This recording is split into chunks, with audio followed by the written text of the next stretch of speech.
two huge games in terms of the Champions League. You thought it would be Chelsea and Manchester United, and so it proved.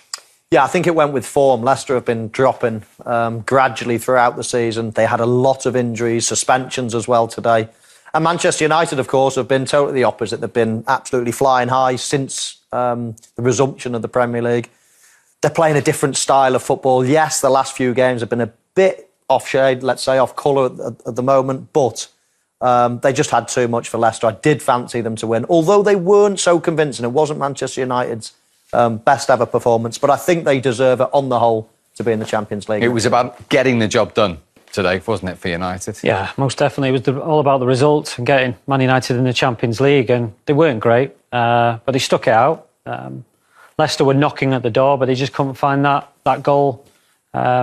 So credit, again, like we said, the run that United have been on, even before lockdown, after lockdown, they picked up where they left off. So, yeah, they deserve it. And like I said, big teams in the Champions League from the Premier League next year. And Frank Lampard's done it in his first season in charge with a tricky potential fixture there against Wolves, which he overcame. Absolutely, especially away from home. I think Wolves are really dangerous. They spring on the counter-attack, got a lot of pace, a lot of quality in the final third, and I think Frank's done the job today. I know we talked about fine margins for these managers. Is it going to be good enough?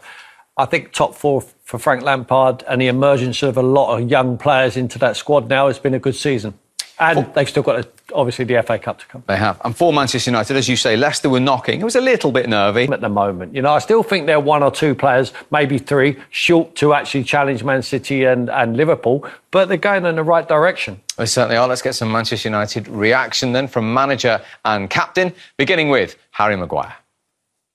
Harry, congratulations, you've done it. What sort of achievement was it to come from so far back in the pack and eventually finish third and seal that Champions League place? Well, yeah, like you said, finished third in the Premier League.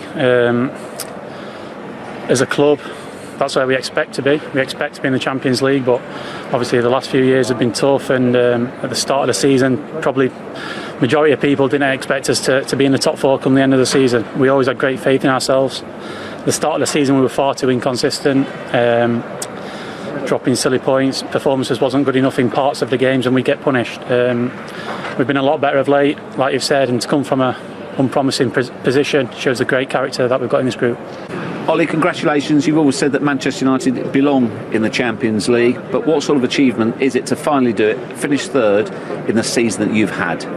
I think the boys have done a great achievement. I think, where we were earlier on in the season to end up third is fantastic by them. They've taken on board so many things, had our ups and downs, and it's of course come down to the last game, and I've got to say it's a wonderful achievement by everyone. What are your thoughts on the game itself that achieved it? Not a classic. It's one of them. Does it matter? No, not really. But then again, we want to learn to win games like this, games that we need a result in. It's been like a mini tournament, this restart, and it looks it as well. We're a bit tired, leggy. I think everyone can see that we're not the same as we've been early on. But then again, we've had to go for it. We've had to catch so many points and so many goals. So and they've done it.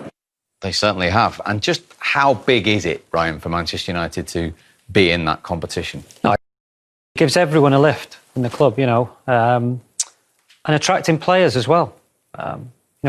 Some players will choose clubs that are in the Champions League. Or holding on to some, maybe? Yeah, and holding on to some too. But it's just huge, Eventually, when we do get crowds back, Champions League nights at Old Trafford are special. And, Ollie's beginning to mould a team which is exciting. He said there, they're running out of legs a little bit, but after lockdown, they played the same team more or less, which they had to, because they were on such a good run, so it was hard to chop and change. And they did look a little bit tired at the end, but I agree with him, need three players, I would say, to go into the starting 11 even. So to challenge both for the league and for the Champions League next year. Is this as positive as you've been in a long time about a Manchester United team? Oh, definitely, yeah. I mean, the players now, they do look as if they're the next team, let's say, to go and challenge the Liverpools and Manchester Cities of this world. You're looking at it for a long time now, and they've been miles clear of anyone. But on form in the last 20 odd games, and United are right up there. And I think another telltale time was when they won it there. Of course, yes, there was celebrating, yes, there was handshakes and all the rest of it, but there was no crazy celebrations. There was a steely sort of determination look from Ole Gunnar Solskjaer, as if this is the bare minimum. Hang on a minute, we're Manchester United. Top four is bare minimum for us. So they're not going to rest on their laurels now. They're playing particularly well, but as the lads say, they still need to add a little bit more before they can go and challenge for the top honours.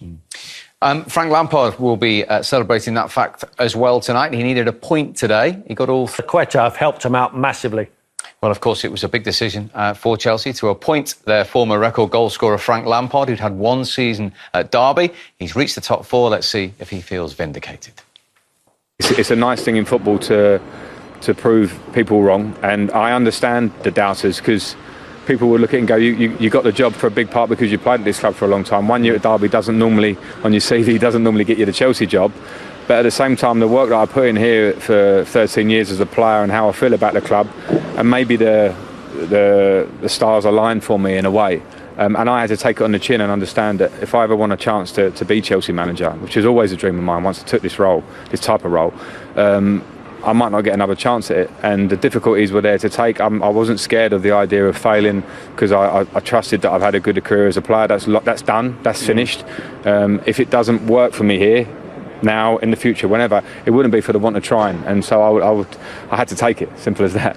It's all about. You mentioned next year about bridging the gap, and you've got Ziyech coming in, Werner, Havertz has had a mention as well, and some other really big names. Is Chelsea, do you feel, going to have a real go as well next year?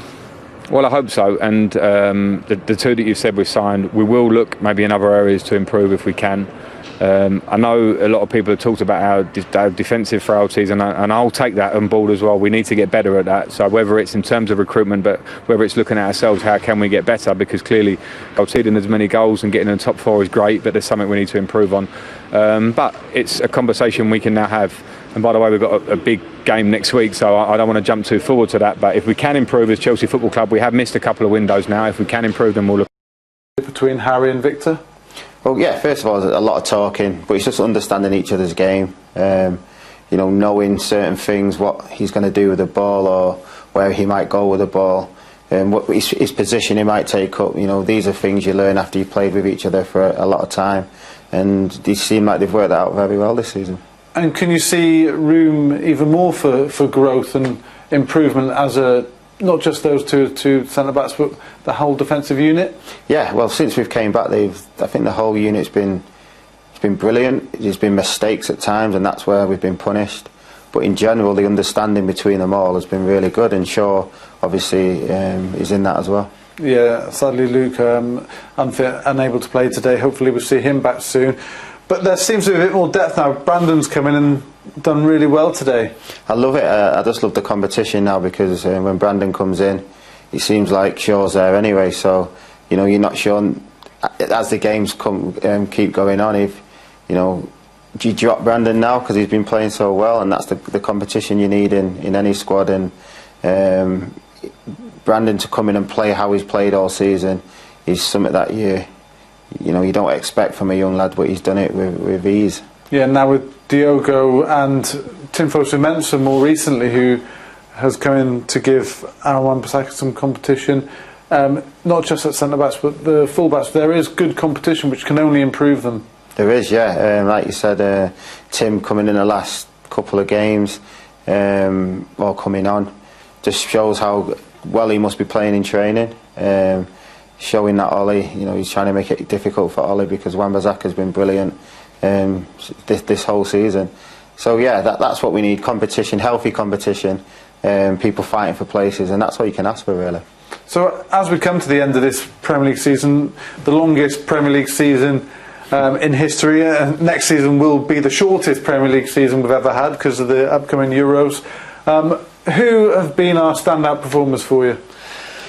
For me, I'd have to say Bruno, and I know he only came in January, but he like we've talked about, he lifted the whole squad, brought a little bit of a different dimension to the squad, and off that, Mason, Rasha, Martial, they all took advantage of that, and I think that's all down to, not just all down to him, but he started it off. he was the first piece of